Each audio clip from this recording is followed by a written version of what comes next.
de cochicho, de 4 a 4, para que vocês me conversassem sobre duas coisas. O que vocês entendem sobre o feminismo popular?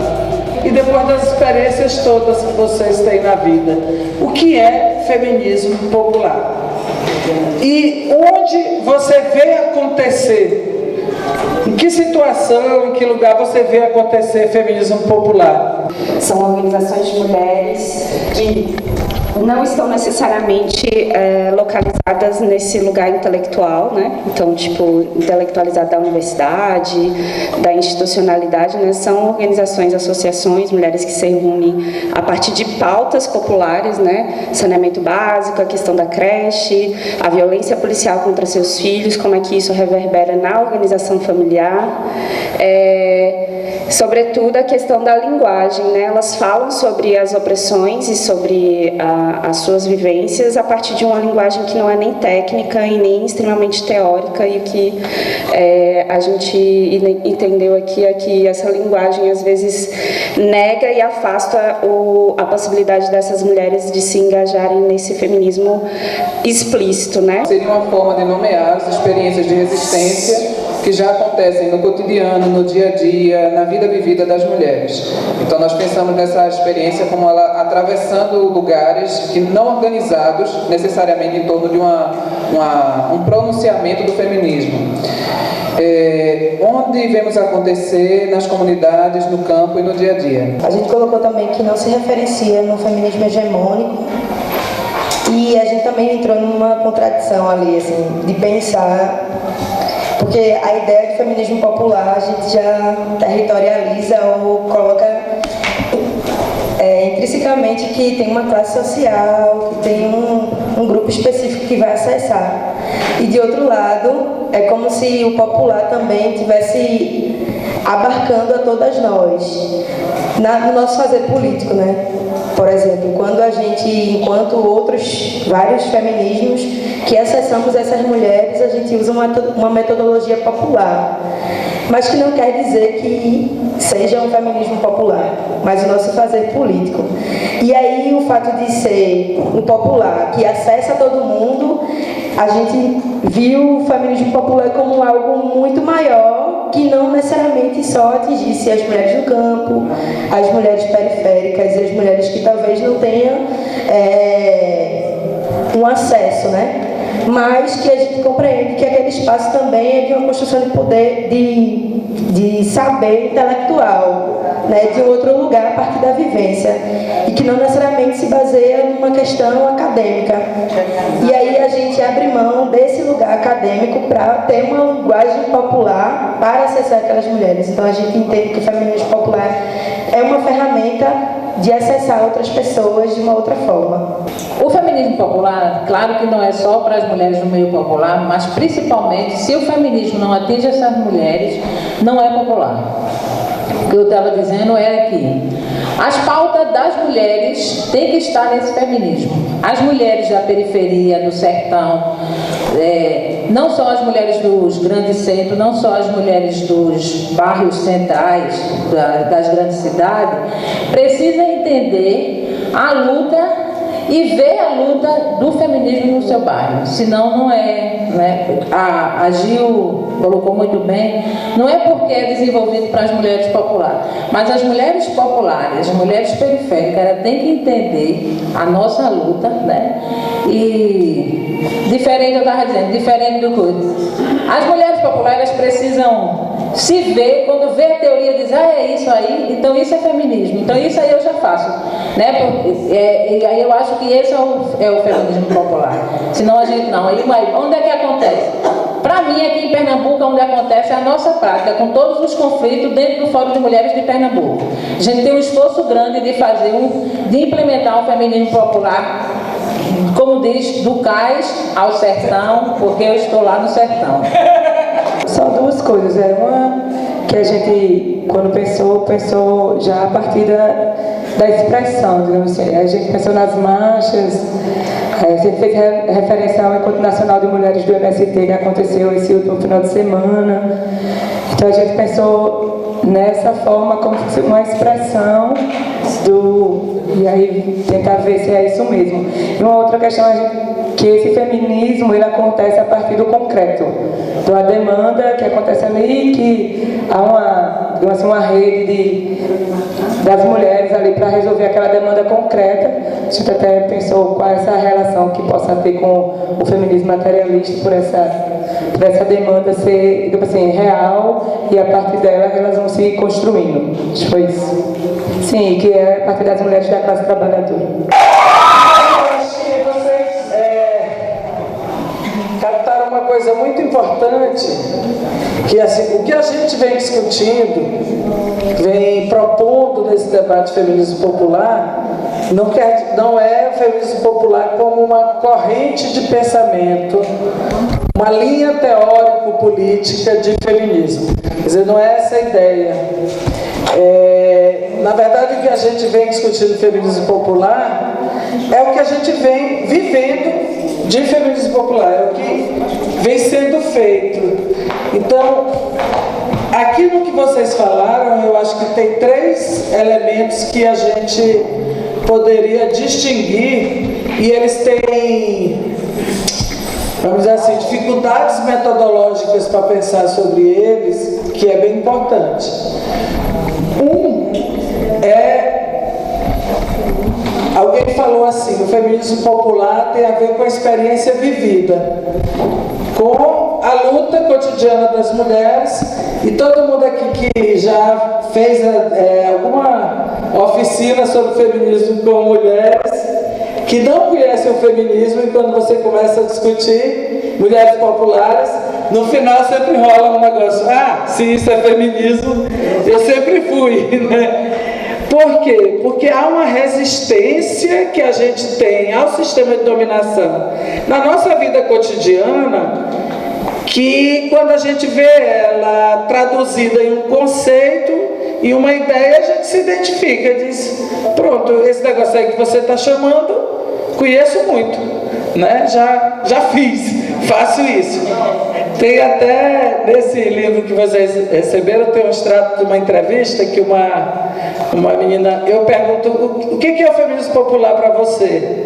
E ela responde assim, toda vez que eu estou no ônibus e rola um BO, e chega uma mulher e solta o verbo e tal, esbraveja e manda o motorista ir para a delegacia, não sei o que, está tendo assédio aqui dentro, aquilo ali é feminismo popular, né? Então, assim, essa é uma forma de ver cujo o movimento feminista não tem, e o feminismo teórico não tem elaboração sobre isso, não tem, assim, conceitos que nos ajudem a analisar experiências vividas que estão no meio popular, mas poderiam estar também em outras classes sociais, e que poderíamos ver a partir do feminismo. Se a gente toma o feminismo como identidade, é feminista quem se declara, já não poderíamos ver isso como feminismo. Mas se a gente toma o feminismo como conceito, ele pode produzir conceitos para analisar esse tipo de experiência como feminismo. Deu para captar essa diferença? Muito bem, cada uma resolva para si. Quem faz? Diga. Eu penso que o feminismo popular é onde a teoria feminista se materializa, se concretiza. É onde a gente discute aqui, tem uma oportunidade de se realizar. Você está certa. E eu sou doida. É isso mesmo, quer dizer, a gente vê ele se materializar quando a gente está dentro dele. Como movimento, só é possível alguém ver essa moça do ônibus que manda o motorista ir para a delegacia na hora que vê o cara se esfregando na mulher e dá o alarme e tal. A gente só vê isso se a gente já tem na nossa cabeça teorias e conceitos tem visão sobre feminismo, senão a gente não vê. A gente não vê assim com esse olhar, não é verdade? Agora, Isso é uma interpretação, é uma forma de pensar feminismo popular que eu acho que a gente pode avançar conceitualmente para analisar isso, mas nós não temos, vai avançar, né? Nós não temos suficiente. A outra forma é que alguém trouxe aqui também, os grupos, movimentos populares que fazem, as mulheres se organizam em grupos e fazem suas lutas, e essas lutas procuram alterar as suas vidas de mulher. Então a gente tanto viu aqui o exemplo dos grupos locais tal, como a Áurea trouxe também aqui as companheiras do MST, que é o Setorial de Mulheres do MST, que teve até o Encontro Nacional agora. As mulheres do MST estão utilizando o termo feminismo popular mesmo. Por quê? Porque o MST, o campo da Via Campesina, MST, Movimento de Atingidos por Barragem, Movimento de Pequenos Agricultores, Movimento de Mulheres Camponesas, CIMI, todo mundo que participa da Via Campesina, todos os movimentos, eles se chamam campo popular. Logo, as mulheres organizadas desse campo se colocam afirmativamente como feminismo popular. Agora, essa experiência de ser setorial de movimentos mistos é diferente dessa experiência que foi narrada aqui no início, que é uma experiência de grupos populares de mulheres articulados ao feminismo, como foi dado o exemplo do Espaço Mulher de Passarinho aqui, mas poderia ser vários outros, né? Ô, Carmen, é só para entender aqui, o que nesse campo do feminismo popular, o que são grupos de mulheres populares? Grupos de mulheres populares são grupos de mulheres da classe popular. Grupos de mulher, classe popular entendida aqui como aquele segmento da classe trabalhadora que tem níveis de renda mais baixos e que vive em condições periféricas, em condições com menos qualidade de vida. E que tem hábitos, portanto, ligados a isso. Classe popular nesse sentido. Por quê? Você pode ter várias mulheres da classe trabalhadora que trabalham, mas são servidoras públicas federais, são professoras da universidade, são médicas, são bancárias, quer dizer, tem um nível de vida um pouco, condições de vida um pouco melhor, mas são classe trabalhadora, vivem da venda da sua força de trabalho, mas não é igual a quem vive na precariedade, na informalidade, nas periferias das grandes cidades. Certo. Aí, porque a relação que a gente já falou, se esse fazer acontece na prática, então quer dizer que quando essa mesma situação que aconteceu com uma mulher Sim. de um grupo específico popular, e aconteceu a mesma situação com uma mulher que não é desse grupo popular, é a mesma situação. O que eu quero entender aqui... Citamos... São tão femininos. Então, para que ambos sejam feminismo popular, não é uma decisão a priori. É isso que eu estou dizendo. A gente não decide antes. Ser ou não feminismo, ou é algo que quem está fazendo diz que está fazendo feminismo, que é como sempre aconteceu no feminismo. Tinha até uma frase clássica que é: feminista é quem se considera. É quando você diz, eu estou fazendo, esse grupo meu está fazendo movimento feminista. Essa é uma forma de compreender. E é a que tem valido esses anos todos. O que entrou aqui na roda, e que eu acho bem interessante, eu venho pensando sobre isso, também podemos compreender outras situações, como essa que a gente escreveu aqui, e que as mulheres que estão protagonizando essa situação nem se colocam como feministas, mas a gente olhando para elas, a gente vê feminismo naquilo, né? A gente sabe que é, embora ela não... Porque o que é feminismo desse ponto de vista? Um conceito que poderia nos ajudar dentro do feminismo a ver dessa forma é o conceito de luta feminista.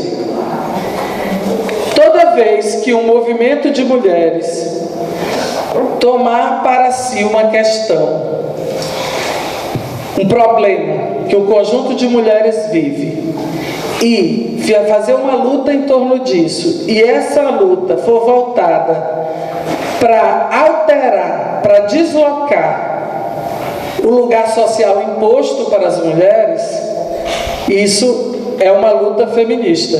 Se a gente usa esse conceito, a gente pode analisar lutas feministas, mesmo entre quem não se autodeclara feminista. Mas essa é uma interpretação, é uma coisa que eu estou propondo, estou discutindo isso.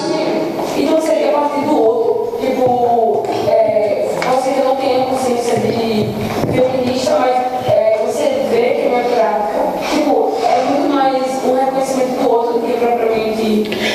Veja, as duas coisas existem. Eu estou dizendo que o autorreconhecimento, como feminista, é o que tem predominado. Normalmente, a gente só chama de feminista quem se chama de feminista. Isso é o que tem predominado.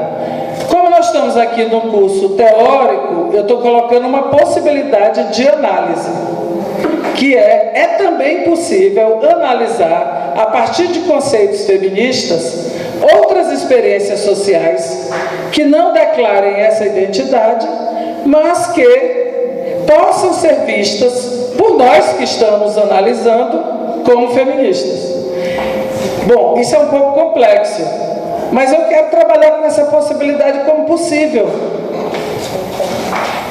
Por que eu estou dizendo isso? Porque a classe trabalhadora, vou dar um exemplo paralelo, quando faz uma greve e ela ganha um nível de consciência numa categoria profissional, porque faz uma greve, muitas vezes ela nem se identifica como classe trabalhadora, se identifica como: nós somos funcionários de tal coisa, nós somos funcionários da universidade, nós somos bancários do Banco do Brasil. Está fazendo greve, mas a leitura da sociologia do trabalho vai ser: a classe trabalhadora fez uma eclosão de greves nesse período, porque está utilizando o conceito de classe, né?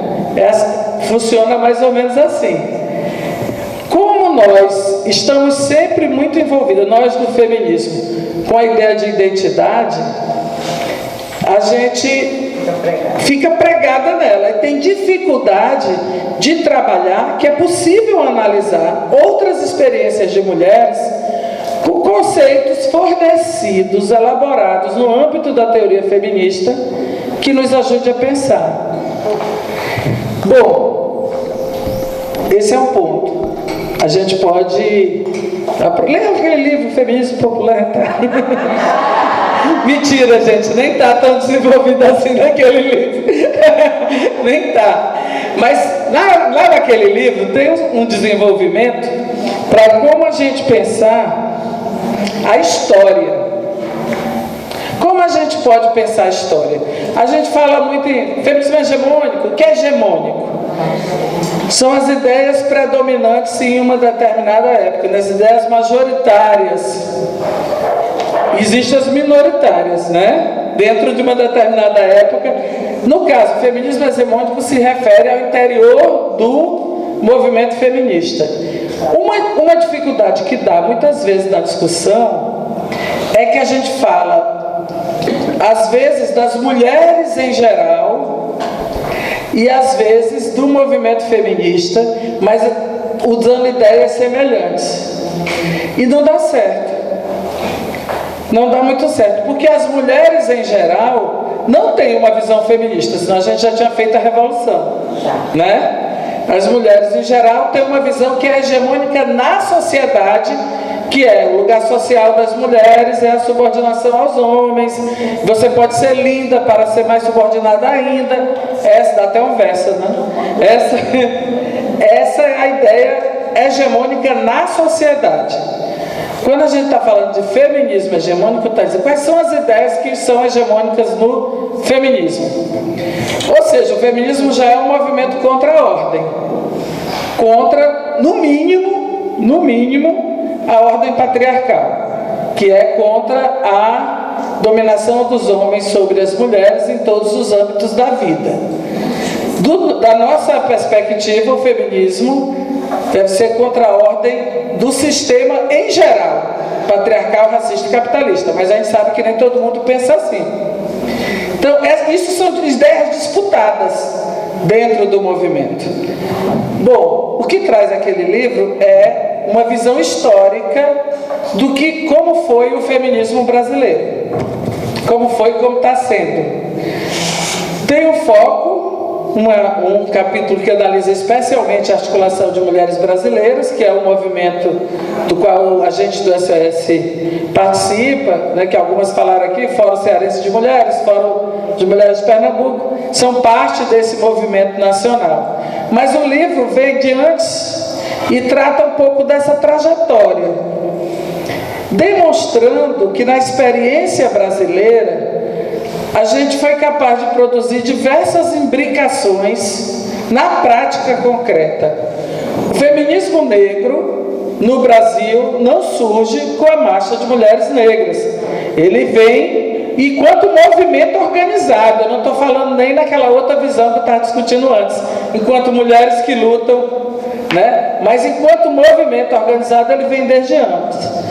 E tem, inclusive, para quem estuda feminismo negro e quiser um pouco pegar a história do Brasil, tem uma tese que eu acho a melhor que eu li, pelo menos, do meu pequeno mundo conhecido, é da Cláudia Pons Cardoso, que ela descreve a trajetória do movimento organizado de mulheres negras no Brasil. Acho que é bem interessante para quem está a fim de estudar essa... Eu usei bastante ela para fazer esses cruzamentos, né, entre o que se chama o feminismo brasileiro. Porque se a gente não pode pegar uma ideia classificada, o feminismo é mulheres brancas de classe média intelectuais, e aí implantar no Brasil, porque a nossa história tem movimento de mulheres negras organizada, tem movimento de mulheres da classe trabalhadora. Agora o MST faz o seu encontro, mas as mulheres da CUT fazem seus encontros e tem sua organização. Em cada categoria de trabalhadoras dos sindicatos tem seus setoriais. As mulheres da CONTAG se organizam e agora é uma ação. Agora não, já desde o início isso só foi se ampliando. A Marcha das Margaridas é uma ação do conjunto do movimento feminista organizado. Então tem muitas expressões de feminismo feito nas organizações da classe trabalhadora, feminismos feitos no movimento negro. Tem muitas organizações, tanto ONGs como setores de universidade que trabalhavam com extensão. Na década de 70 tinha um pessoal da imprensa feminista, está ali com uma representante que não me deixa mentir. É tu mesmo, Vera. Tinha uma imprensa feminista, muitas ONGs feministas, núcleos de universidade, que faziam, desde a década de 70, trabalho popular com mulheres. Faziam discussões nos bairros, faziam organização na questão de saúde, nas lutas comunitárias. E essas mulheres não estavam envolvidas nesse movimento. Qual é a questão? Por muito tempo, as mulheres populares sempre estiveram presentes, mas não eram vistas como feministas. Eram vistas como movimento de mulheres, como aliadas, como parceiras, né? E isso de um tempo para cá vem mudando pela força da presença das mulheres populares, que vem construindo uma outra visão sobre si mesmas. É um feminismo popular. Então o feminismo popular não é uma teoria, não é uma corrente, é uma prática concreta que foi se expressando. E o feminismo que existia organizado foi abrindo os horizontes e vendo com outros olhos essa relação. Então isso vai se construindo historicamente. Eu queria trazer isso para a gente pensar aqui. Ideias do feminismo negro, ideias do feminismo materialista, ideias do feminismo lésbico, ideias do feminismo socialista, marxista, e inclusive ideias do feminismo liberal, todas podem, e na verdade estão, dentro do feminismo popular. Porque não é por pertencer a uma classe, a classe popular, uma fração de classe, né? A classe popular entendida aí como uma fração da classe trabalhadora, não é por pertencer que a pessoa fica pura, né? Assim, aí ela só pensa, porque essa ideia de consciência de classe como uma coisa mágica não existe. Não é por ter uma identidade de classe que necessariamente existem interesses de classe. Interesses é aquilo que interessa às pessoas. E as pessoas sabem quais são os seus interesses porque elas se mobilizam por eles. E ao se mobilizar, elas fazem lutas. E ao fazer lutas, elas ganham consciência. Se essa consciência vai ser ligada a uma ideia de classe, depende do tipo de luta que ela estiver fazendo, do grau de relação e de debate que tiver no interior daquele grupo. Pode ser de classe, pode ser racial, pode ser de mulher. Estamos fazendo uma luta de mulheres nesse bairro. Ninguém está pensando em classe, às vezes não está pensando em raça. Embora muitas vezes sejam mulheres negras.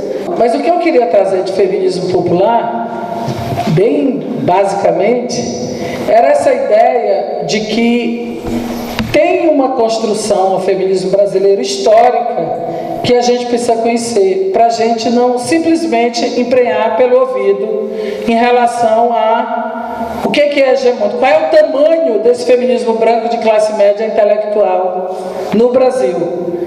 Não tomar, claro que ele existe, eu sei que ele existe, mas assim, qual é o tamanho dele? Senão ele te dá uma dimensão enorme, e quando a gente dá uma dimensão enorme, a gente invisibiliza o feminismo que está acontecendo na prática de luta do sertão ao cais aqui em Pernambuco, mas na Amazônia, entre as mulheres indígenas, entre as mulheres ribeirinhas, nas comunidades periféricas, entre as organizações de mulheres na classe trabalhadora organizada em sindicatos. Se a gente não treinar o olhar para ver, a gente invisibiliza e não dá força a isso que vem sendo construído historicamente. Eu acho que não pode se falar do feminismo brasileiro sem estar com os pés no chão, assim, sentado na história, sabe? Do que foi construído aqui no nosso país. Claro que a gente pode dizer, mas o feminismo veio de ideias que vieram da Europa ou dos Estados Unidos. Também vieram. Mas se não tivesse tido lutas aqui de mulheres levando para frente isso não seria reconfigurado, inclusive. Então, acho que é bem importante. Eu queria trazer essas breves ideias sobre o feminismo popular, mais como um drops, para a gente poder entrar, e eu vou gastar aqui uma meia hora, para falar para vocês de uma compreensão de feminismo como movimento social. Quem aqui participa de um movimento social organizado?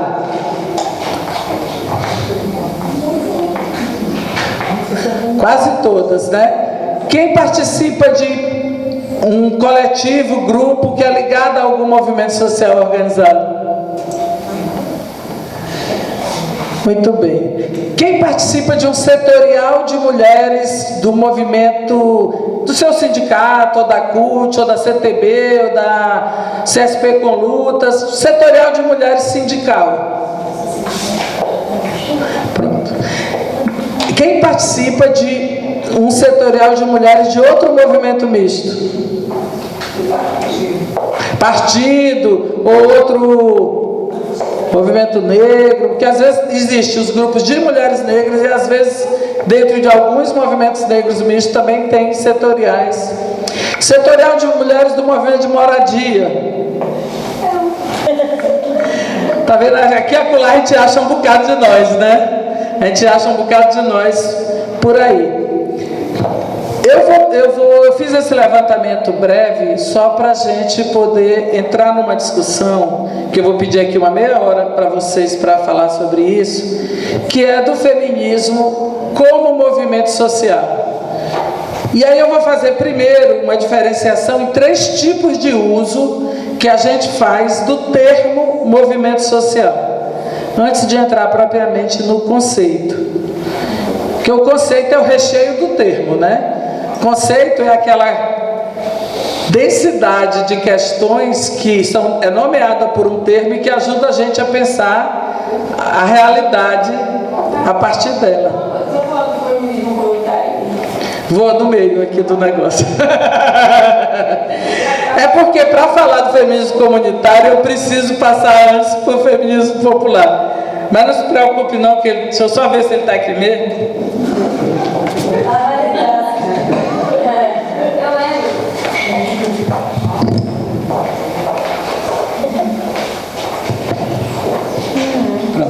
Vou fechar com ele, que a gente quando se conhece assim, né? Intimidade é posto. Mas o que eu queria falar desses três visões que são comuns entre nós. Tem horas que a gente fala de movimento, não um movimento social, mas está utilizando no sentido bem largo, como um ciclo de mobilizações contestatórias e propositivas, assim, em um dado período histórico. Tipo, a gente fala assim, o movimento abolicionista, né? A gente está falando de um ciclo, de um processo, vários processos entremeados, amplos, de mobilizações contestatórias ou reivindicatórias, num determinado período histórico, em cima de uma causa, que era a causa da abolição da escravatura. Movimento abolicionista. Ou então a gente fala movimento sufragista. A gente está falando de um período histórico no interior do feminismo em que houve conjunto de lutas, processos em torno da defesa do voto. Essa é uma forma de falar. Pegando a história mais recente, a gente poderia citar assim, o movimento pela Constituinte. Tudo que aconteceu para que a gente chegasse à Constituinte Cidadã.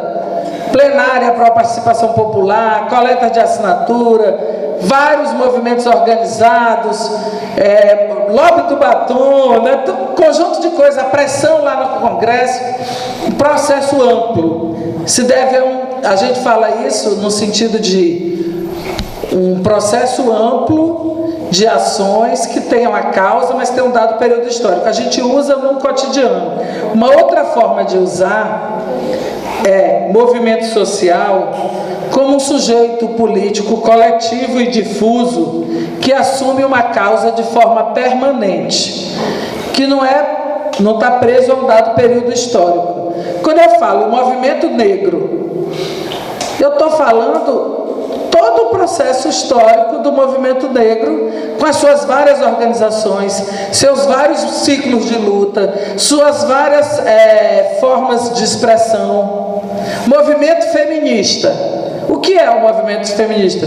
Somos tudo e mais um pouco, né? É uma forma ampla de tomar o sujeito político coletivo, porém difuso, porque ele não é algo organizado, com fronteiras tão delimitadas, com estruturas tal, mas que defende uma causa permanentemente.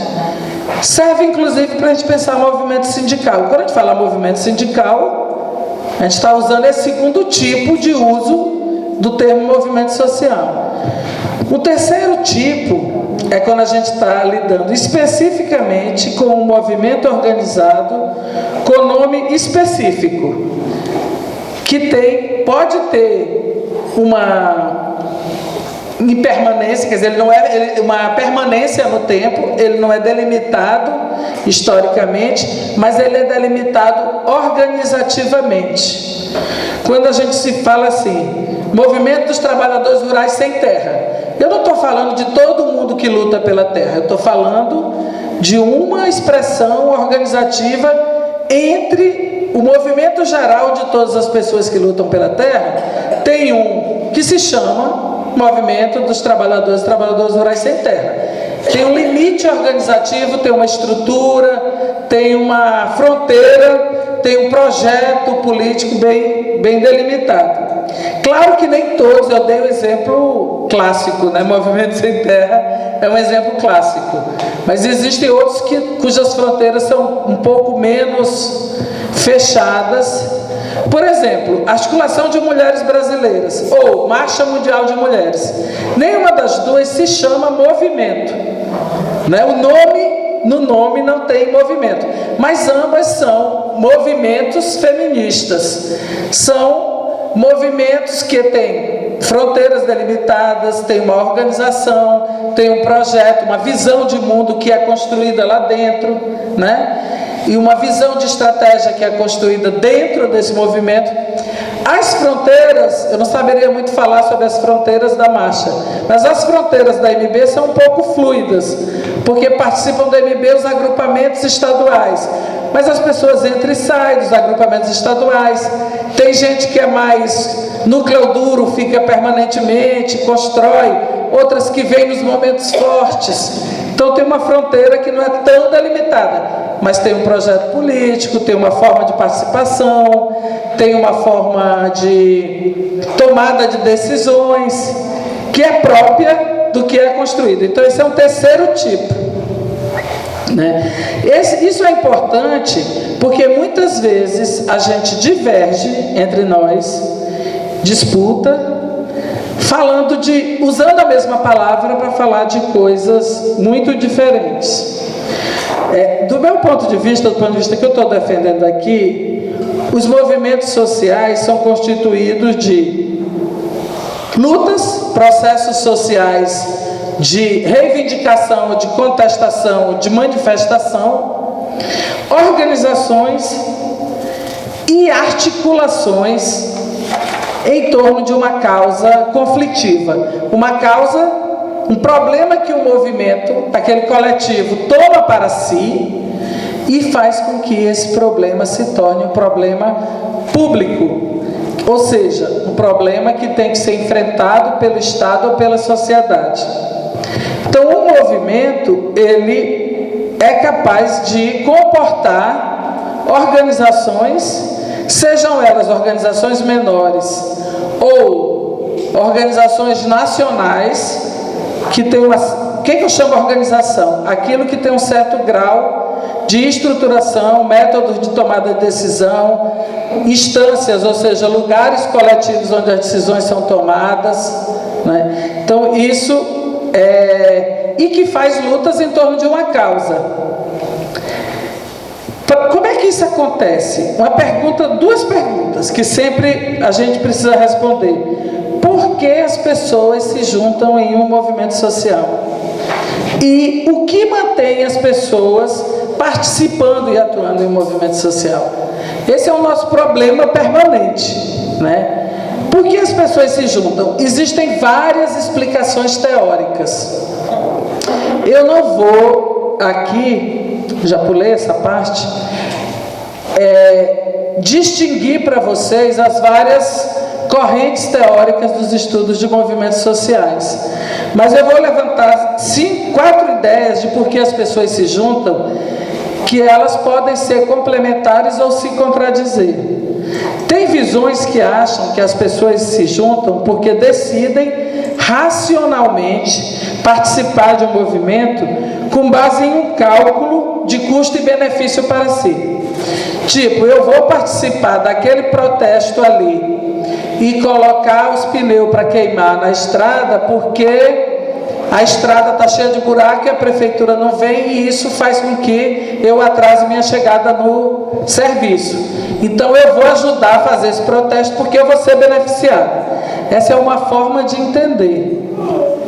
E ela é questionada porque nem todo mundo tem benefícios pessoais com a sua participação. Algumas, inclusive, têm prejuízo. Então, essa ideia da escolha racional, ela é bastante questionada. Tem uma outra visão que as pessoas participam, se juntam em movimentos, porque por se sentirem pertencendo ou por terem solidariedade com o grupo que é desfavorecido com aquele problema.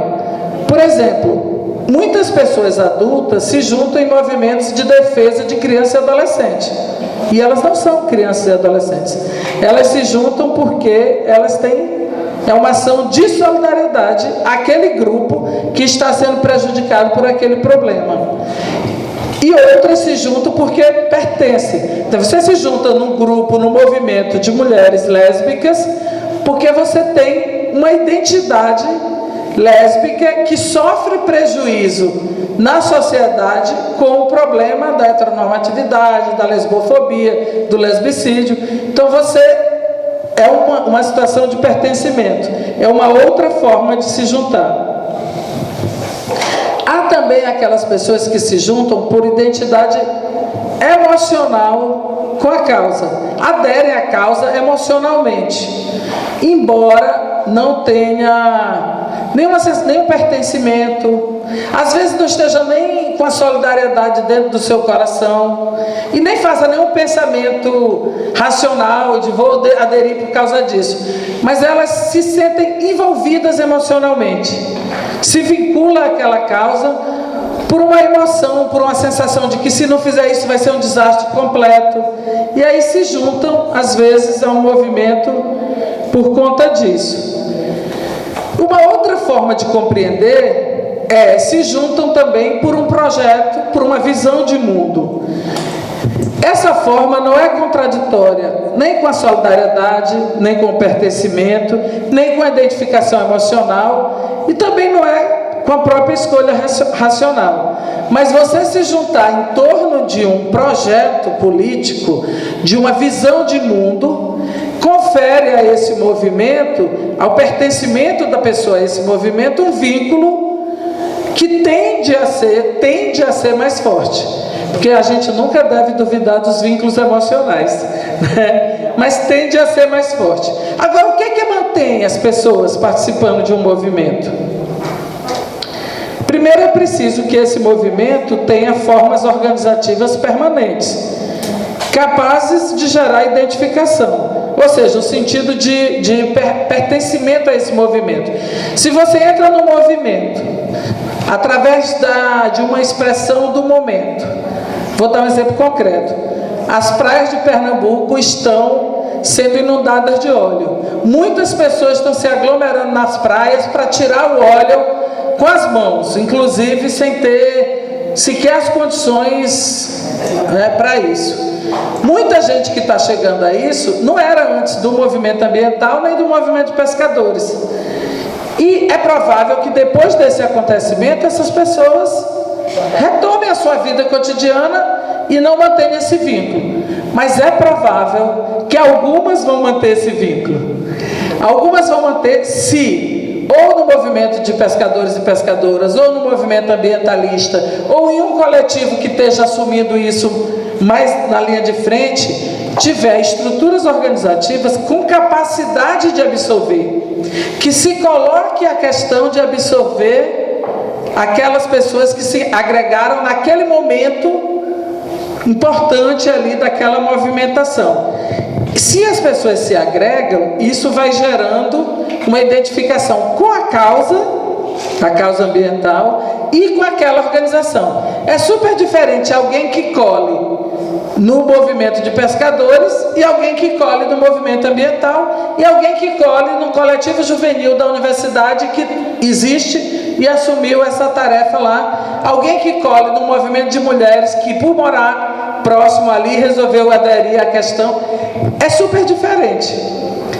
Apesar de ser a mesma causa, a identidade coletiva da pessoa, a identidade coletiva que a pessoa vai construir, vai estar ligada à causa e àquela organização que ela cola, se a organização tiver fronteiras que permitam a adesão, né, capacidade de atrair, que são os mecanismos organizacionais capazes de gerar adesão, de ter porta de entrada, de ter formas de sociabilidade, de ter formação. Porque o que é a formação dentro de um movimento? A gente pensa muito a formação como atividades educativas. É uma forma, vamos dizer assim, precária de pensar a formação. A atividade educativa, ela é um momento de suspensão na vida cotidiana do movimento, um momento de suspensão onde a gente para de fazer debate das lutas, para de estar nos nossos conflitos, está nas nossas construções, suspende, né? E dá aquela pausa para reflexão. Mas a formação a formação no movimento, ela acontece de forma individual e coletiva.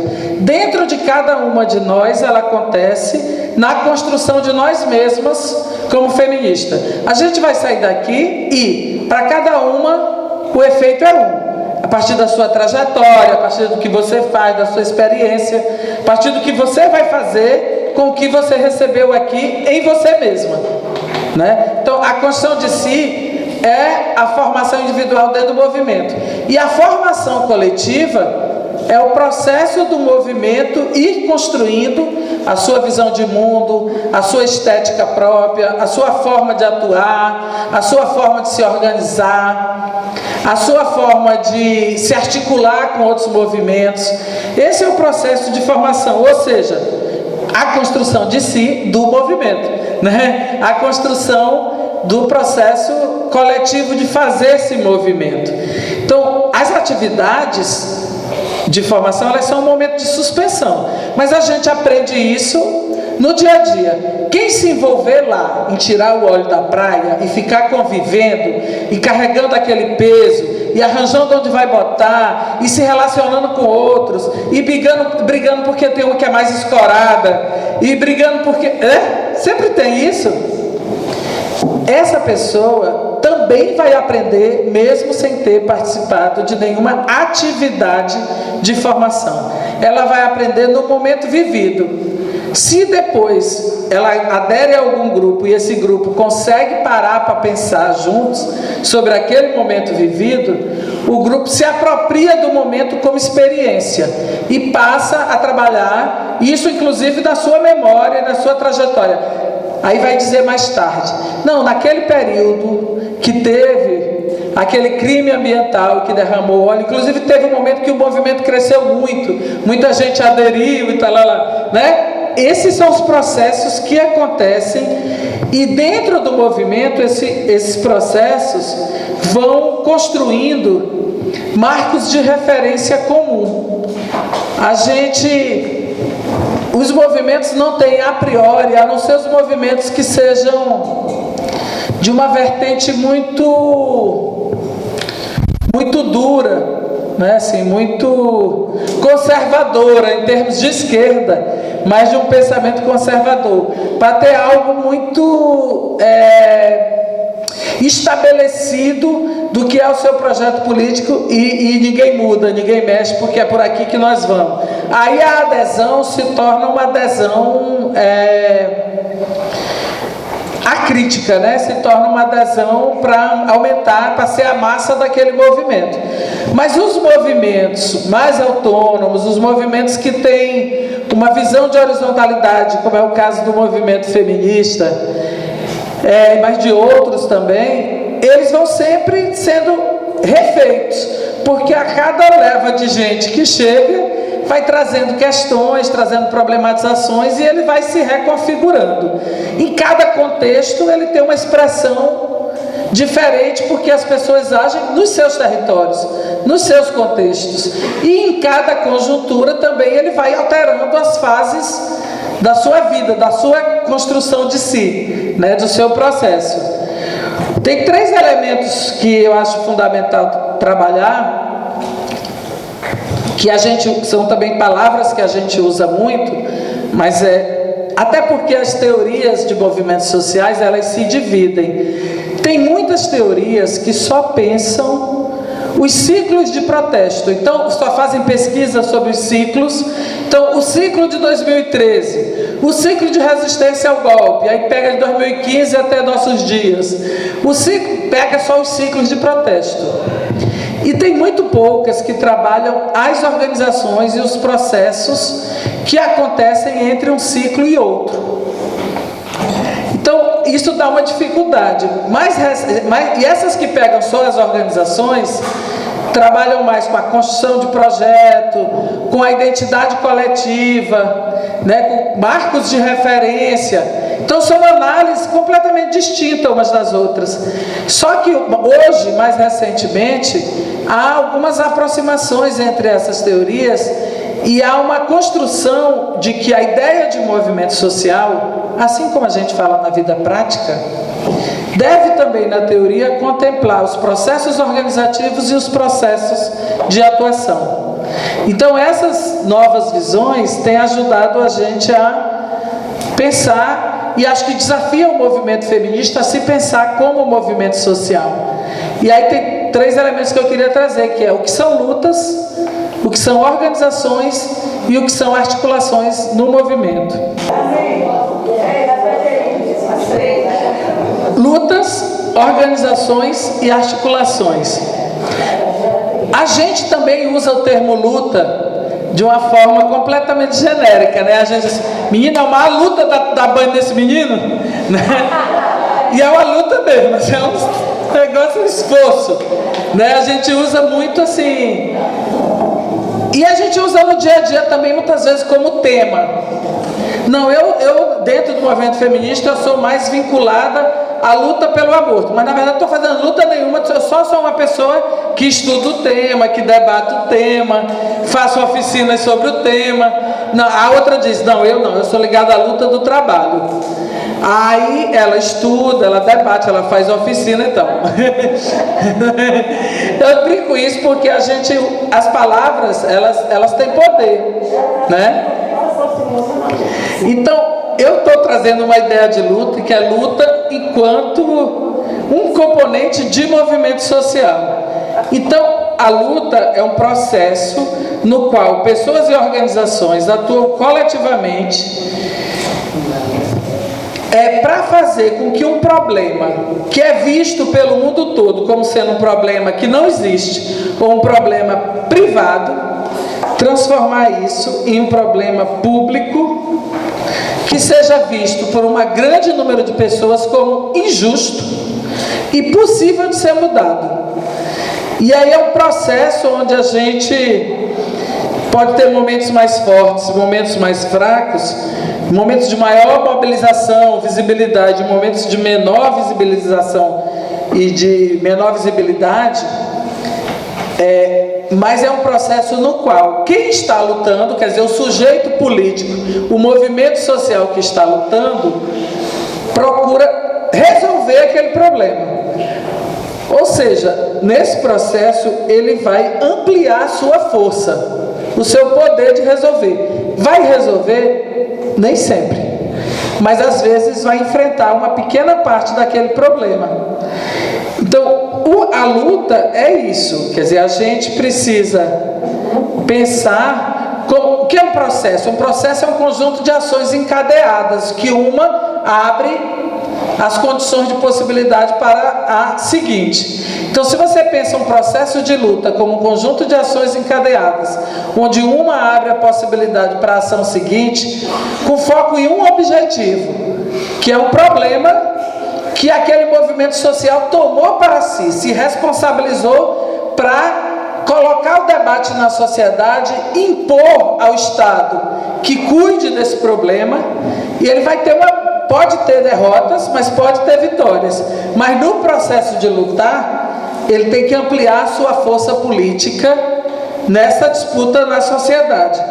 Ampliar a sua força política faz com que, pode ser através da sua capacidade de argumentação sobre aquele problema, pode ser através da capacidade de articulação com outros movimentos, que outros movimentos tomem aquele problema para si, pode ser com capacidade de mobilização, manifestação pública, né? Ciclos de protestos, pode ser ciclos que tenham a capacidade mais confrontativa, pode ser ciclos que tenham a capacidade mais propositiva.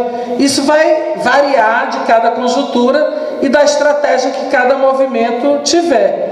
Mas ampliar a força do movimento é o centro da estratégia.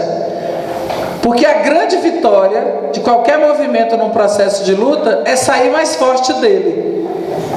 E a pequena vitória é qual pedaço do problema ele consegue enfrentar. Ele consegue que o Estado se responsabilize ou que a sociedade se responsabilize. Então essa visão de luta, eu acho que ela é muito importante e ela nos ajuda. Eu vou deixar só 2 coisas aqui para a gente ficar ficar pensando, que não vou falar sobre elas, é que ciclos de protesto, eles podem ser construídos e depois eles vão se fortalecendo e parindo a si mesmos, ou seja, aquilo que a gente diz é muito espontâneo, que explode. Um pouco o Chile agora, né? Claro que existem movimentos ali por trás do que está acontecendo no Chile, mas tem também uma explosão, algo que não tem organização que tenha controle do total, mas podem ser também ciclos de protesto contidos, que tem uma coordenação de ações feita por um conjunto de movimentos sociais. São repertórios diferentes. O que são repertórios de atuação? São formas que historicamente foram usadas pelos movimentos e que são tomadas por algum movimento de acordo com a sua estratégia para utilizar naquele momento. Então, queimar pedágio, queimar carro, é um repertório que está sendo utilizado agora no Chile. Levantar bandeiras, sacudir bandeiras, é um outro tipo de forma de manifestar. Então, a gente pensar um pouco sobre isso, porque isso depende da estratégia, por onde que você avalia que vai acumular força. Não é algo assim, agora eu vou fazer a estética tal, agora eu vou...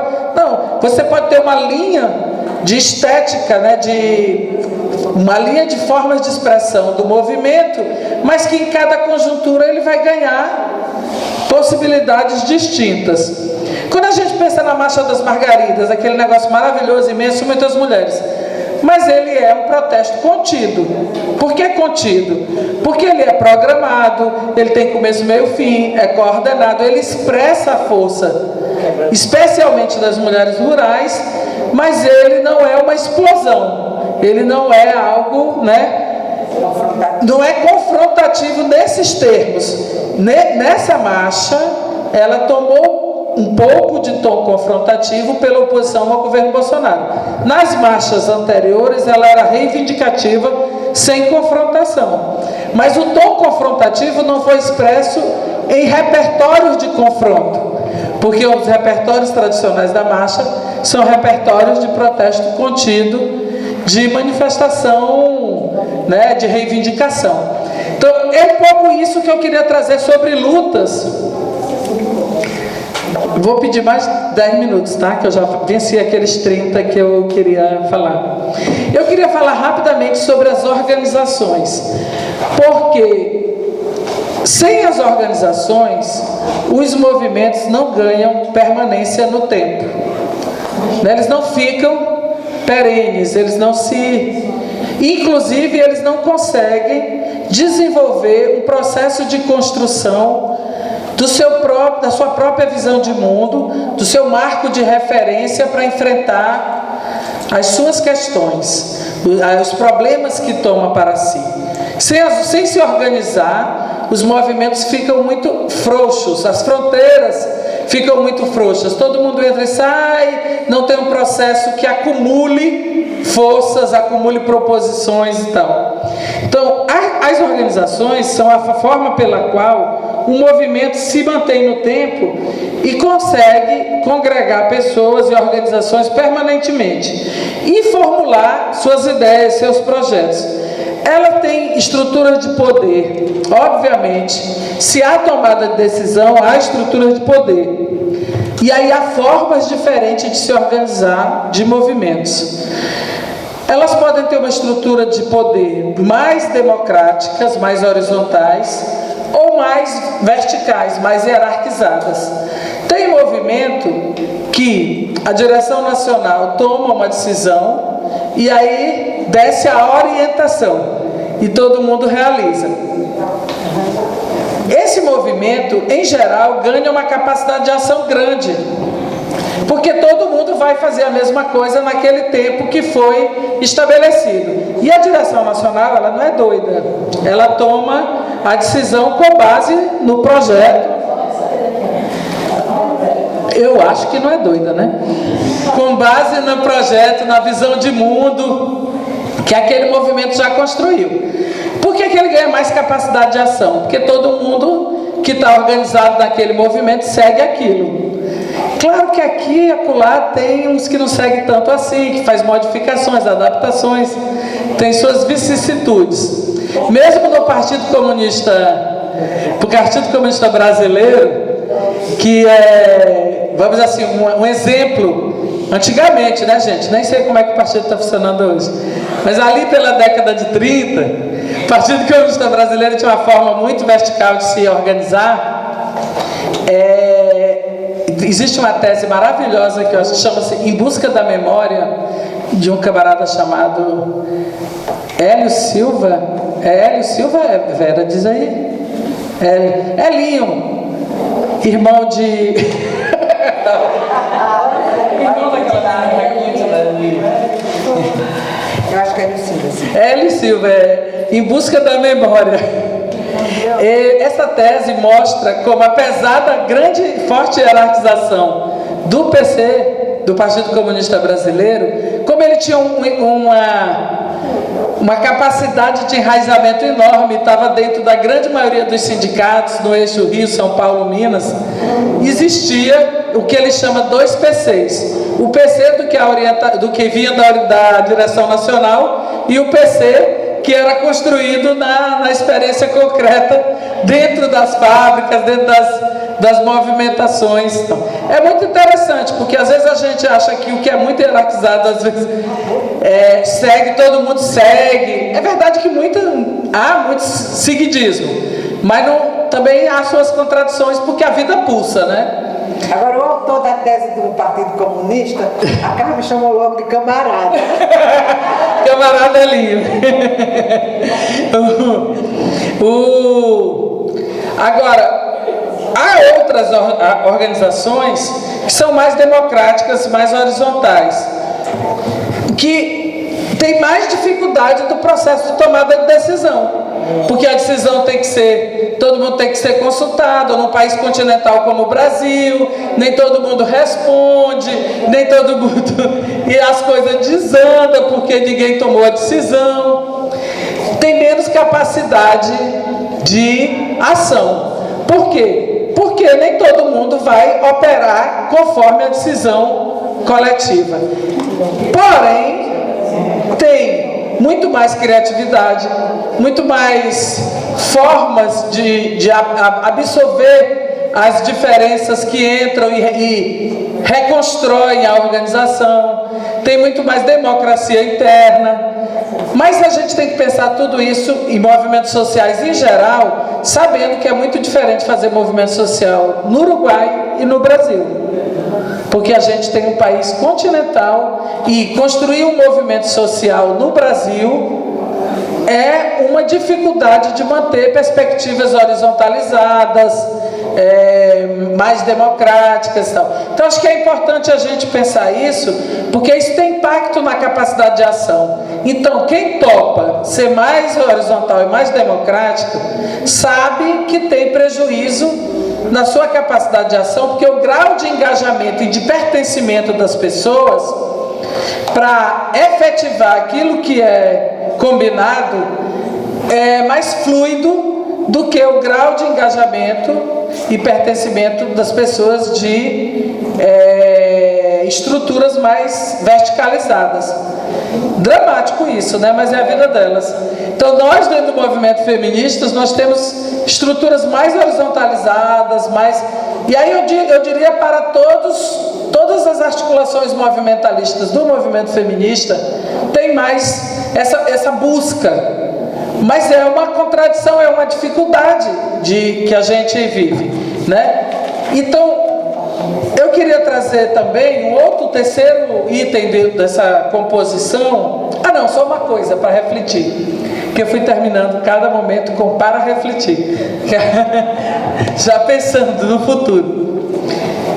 Dentro dessa questão para refletir, a gente precisava pensar a diferença entre grupos e coletivos e movimentos nacionalmente articulados, ou seja, articulações movimentalistas nacionais. Porque quando você é de um grupo de coletivo que ele não é vinculado, você tem de um grupo que ele não é vinculado a nenhuma rede, nenhum fórum, tal. nenhum movimento nacionalmente organizado, a horizontalidade é mais fácil. Muitas vezes, embora ela não ocorra ainda assim, né? Mas é mais fácil. Quando você é pertencente de um agrupamento, de um movimento nacional que busca a horizontalidade, mas ela tem diferenças. E a outra coisa que eu queria trazer para refletir, para deixar aqui, é diferentes movimentos têm diferentes estratégias de luta. E essas estratégias de luta, além das vitórias sobre os problemas que estão sendo enfrentados nesta luta, precisa sempre trabalhar também com a ideia de como é que esse movimento sai mais fortalecido dessa estratégia. Para isso é preciso utilizar repertórios de atuação que ajude a fortalecer de acordo com a sua estratégia, que dialoga com seus princípios. Então, como é que se faz isso? Como é que se constrói isso na vida prática delas, né? Então, por fim, a última coisa desse ponto, depois eu quero trabalhar só um conceito e feminismo comunitário, o que são articulações, né? A gente falou em lutas, em organizações, e a gente pode entender articulações em movimentos sociais, dizendo respeito às relações entre vários movimentos ou entre organizações em um mesmo movimento, para coordenar junto um processo de ação coletiva em prol de uma causa. Tem articulações que são permanentes. Por exemplo, frente contra a criminalização das mulheres e pela legalização do aborto. É uma articulação de vários movimentos. E ela é permanente, ela tem ela não é coisa que aconteceu para o momento. Vou dar um exemplo de uma nova, que no final vou dar até um informe. Uma articulação para o Encontro Nacional Feminista, que a gente está construindo agora, tende a ser mais provisória, porque é uma articulação para o Encontro Nacional Feminista. Articulações que a gente faz em todos os estados, para o 8 de março. Né? Estou dizendo isso no interior do próprio movimento feminista, naquele sentido amplo primeiro, né? Mas tem também articulações que a gente faz com outros movimentos sociais. Então a gente se articula em torno de causas. Articulação contra o golpe, a gente fez. Algumas jogaram mais peso na Frente Brasil Popular, outras jogaram mais peso na Frente Povo Sem Medo, outros coletivos, e nenhuma das duas, mas iam junto, quando as duas estavam junto para as manifestações, né? São articulações. Tudo isso implica em estratégias, modos de proceder, políticas de aliança, aliados prioritários, aliados que não são prioritários, aliados mais permanentes, aliados mais temporários. Tudo isso é debate sobre movimento social. Por fim, eu queria dizer um conceito de movimento social que está tentando articular essa diferença que existe na teoria entre quem estuda organizações e quem estuda ciclos de protesto, que é pensar movimento social como processo de organização e mobilização, envolvendo indivíduos e grupos sociais de forma solidária, em torno de um problema específico ou de um conflito mais amplo, de uma causa, como é o caso do movimento feminista, que lida com a causa das mulheres, um processo do qual as pessoas participantes consideram que esse problema é injusto. Se a gente não considerar que a desigualdade entre homens e mulheres é injusta, a gente pode se aglutinar como um grupo de mulher, fazer qualquer coisa, menos um movimento social, menos uma luta social. Existem várias mulheres organizadas nas igrejas para defender que o lugar social das mulheres é esse que está estabelecido na ordem patriarcal, racista e capitalista. E também em outros grupos, né, mulheres empresárias, mulheres, um monte. As mulheres estão organizadas em várias coisas. Nós, mulheres que nos organizamos em movimento social, nós nos organizamos em torno do problema das mulheres porque consideramos que é injusto. Quer dizer, o que nos move é apostar que a gente pode fazer rupturas nessa ordem, na ordem que produz esse problema. É apostar, não só considerar que ele é injusto, mas acreditar na nossa força. Então, ser movimento, estar em movimento, é não só querer viver meu feminismo para tomar as minhas decisões, um feminismo que orienta o meu modo de viver. Estar em movimento é construir coletivamente a força das mulheres para impor rupturas à ordem construída pelo sistema político que nos domina, que é o sistema capitalista, patriarcal e racista. Então, acho que isso é muito importante para a gente ver movimentos sociais como um processo no qual valores, interesses e ideias se transformam em ação coletiva, conflitiva e que enfrenta riscos e compreende que o papel de vários elementos que a gente discutiu aqui nesses dias na sua construção. Compreende o lugar que as identidades têm nessa construção, os símbolos, as emoções, as organizações, as redes, tudo isso para explicar o início de um movimento, porque o movimento surge, e para explicar a persistência da ação coletiva em torno de uma causa, para explicar por que a gente persiste em ser do movimento feminista, né? Então isso é importante para a gente compreender feminismo popular, e aqui vou fechar, para a gente compreender o que é feminismo popular como a resultante de um processo histórico, uma das, não toda resultante, de um processo histórico construído no feminismo brasileiro, é imprescindível compreender o feminismo como movimento social. Obviamente nós sabemos, e defendemos que o feminismo é também uma teoria. O feminismo é um pensamento crítico, organizado sobre a situação das mulheres, a partir das mulheres, e que produz conceitos que são instrumentos de pensamento para a gente ver a realidade das mulheres e do mundo. O feminismo é isso também. O feminismo é também isso tomado como orientação para a vida de cada uma. Tem pessoas que são feministas sem estar em movimento social, e isso é legítimo e bacana. As pessoas constroem feminismo como uma orientação para suas tomadas de decisão, para o seu modo de vida, para como elas trabalham nas suas profissões, como elas organizam algum tipo de ação. O feminismo serve como uma orientação de modo de ser e de viver. Também é importante, valiosíssimo. Mas nós entendemos que, além dessas duas abordagens, é fundamental para impor rupturas no sistema de dominação, para alterar, ainda que a gente não consiga, nesse momento das nossas vidas, alterar de forma radical, plenamente, mas para alterar o sistema, a ordem capitalista, racista e patriarcal, não é possível apenas com a teoria, e não é possível apenas adotando o feminismo como orientação de vida. É preciso que a gente se articule em movimentos sociais, e que todos os movimentos sociais de mulheres se articulem entre si, e que ainda se articulem com outros movimentos, para a gente poder fazer um processo de aumentar a força política daqueles que lutam. A gente acha que nesse momento que nós estamos vivendo, o encontro nacional feminista que está sendo construído e está sendo convocado pelo conjunto dos movimentos é um encontro que pretende ser uma demonstração da força política do movimento feminista, e, portanto, ele é uma estratégia para expressar perante o mundo, perante a sociedade, perante o Estado, mas também perante a esquerda brasileira, de que o movimento feminista tem uma força.